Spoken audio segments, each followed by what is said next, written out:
Hi, I'm Sam Stern, and I teach about AI and creativity at the Esalen Institute.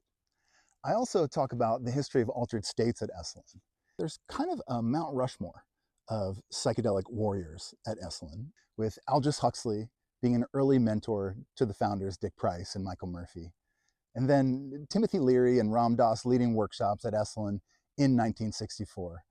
And then Ken Kesey teaching at Esalen in 1964 as well, right on the heels of leading the Merry Pranksters across the country in his Dayglow bus. Stan Grof, the godfather of psychedelic psychotherapy, lived at Esalen from 1970 to 1984. And then there's Rick Doblin coming up with his life's plan while at Esalen as a work scholar, assisting Stan Grof.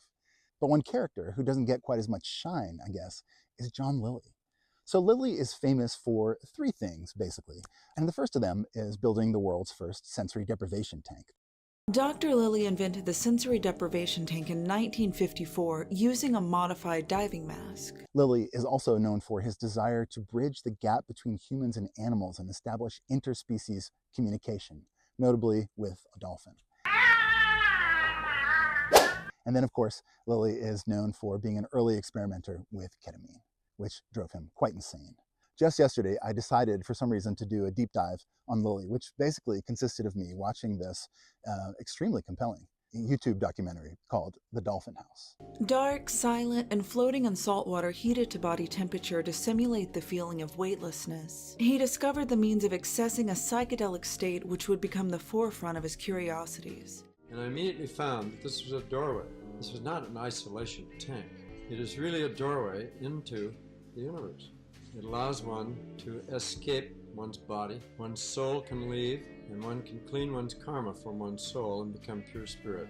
Really strange, right? Like kind of ominous, but also kind of cool. And this project really reminds me of Stan Grof's holotropic breathwork in that it uses the hidden technology of the human body to access altered states of consciousness. No plant medicine or chemical substances necessary.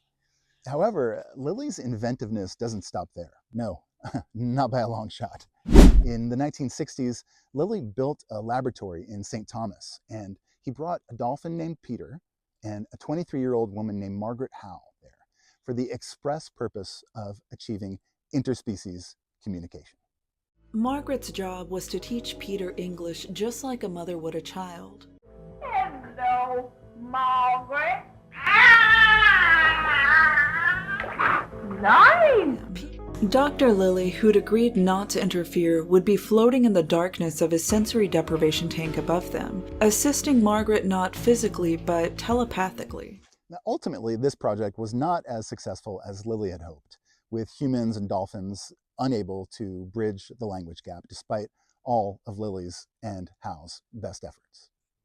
Lilly, I think, would have been incredibly enthusiastic to be alive today, with all of these AI projects attempting to decode animal language. Lilly continued to teach at Esalen for most of the 1970s, using his own mind and spirit as kind of a laboratory, sometimes brilliantly, sometimes recklessly, but nearly always bravely.